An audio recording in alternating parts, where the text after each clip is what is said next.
Hello and welcome back to Will's Word Reviews and More. Just finished watching the 2016 Royal Rumble, and I'm kind of happy. I'm happy.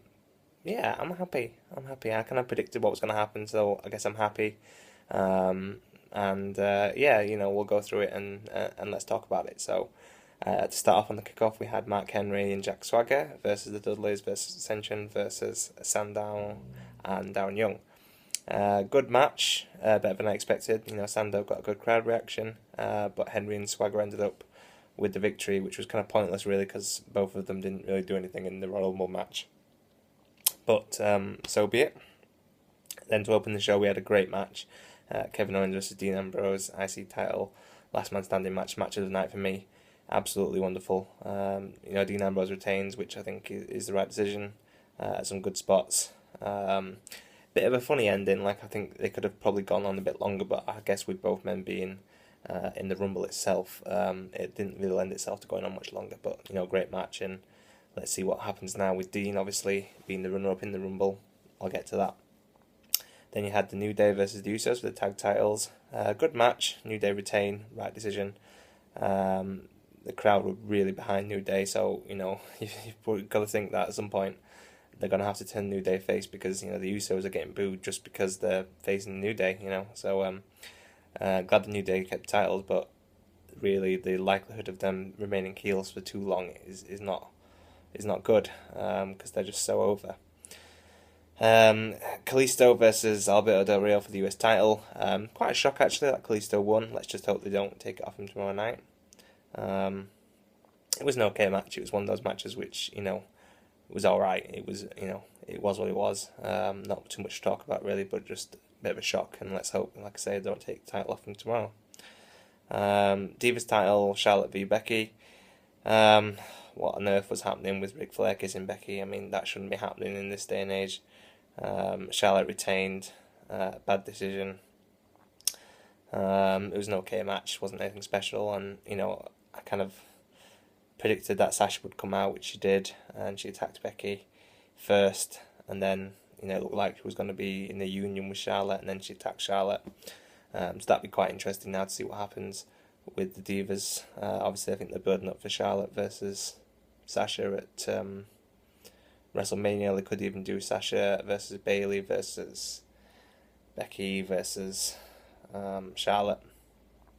Where Paige fits into this, I'm not quite sure. Maybe they'll try and get Paige to team with Becky against the uneasy alliance of Charlotte and Sasha. We'll see. And then, of course, getting to the Rumble match itself, it was alright. I don't think it was as nostalgic as previous Rumbles. Not too many classic returns as such, which I think lended itself to the strength of the roster that they've got at the moment. And it was enjoyable. Roman Reigns kicked it off with Rusev, pretty predictable, and then you had a great surprise in AJ Styles coming out at number 3. Obviously it's been rumoured for a while, and it was just wonderful to see him in WWE for the first time, and he put in a good performance, it has to be said. It's looking like maybe he'll have a feud with Kevin Owens, or possibly Sami Zayn. What a triple threat that match that could be for WrestleMania, because Owens eliminated AJ Styles, and then Sami Zayn kind of eliminated Kevin Owens. It looks like Owens-Ambrose feud is dead now, so what a match that could be. Reigns was laid out quite predictably to give him a bit of a break by a Rusev splash, which was a good spot. At this point, I thought, Reigns is a guaranteed to win now because he's giving him a rest, but, we'll get to that. The Wyatts kind of laid destruction for a bit until Brock Lesnar kind of eliminated them, only for the Wyatts to come back in and eliminate Brock, so it looks like that's the feud that they're going with. It was a bit disappointing to see Bray Wyatt eliminated so easily by Sheamus, I think it was. They built him up for that, it was a bit pointless. Reigns returns, and then obviously at number 30 we knew it was going to be Triple H, and the big surprise next was that actually Triple H eliminated Roman Reigns, and it was Ambrose and Triple H in the last two. And Ambrose put up a decent fight, and for a very brief second I thought, maybe Ambrose is turning heel and he'll side with Triple H. And then I thought maybe Ambrose might actually win it and he might eliminate Triple H, and it wasn't to be.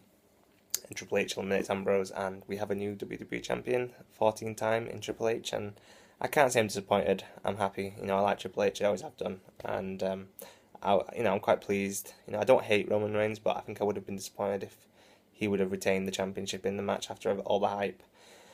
It looks like now maybe they'll do another Reigns and Ambrose feud, maybe a proper feud.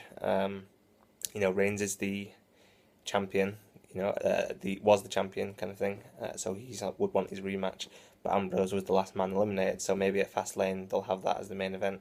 Reigns v Ambrose as #1 contendership for the title at WrestleMania, which you'd think Reigns is probably going to win at Fastlane, and maybe Ambrose will fight Jericho. Maybe Jericho will cost Ambrose the #1 contendership or something, and that'll be the feud for the IC title at WrestleMania. So all in all, a good pay-per-view. I was excited for it, as I always am with the Royal Rumble, and I wasn't disappointed. It was a good match, and as an old school guy, I'm quite happy to have the title on Triple H. So enough said, really, and we'll see what happens on Raw tomorrow night. Anyway, guys, thanks for watching. I'll see you later. Peace.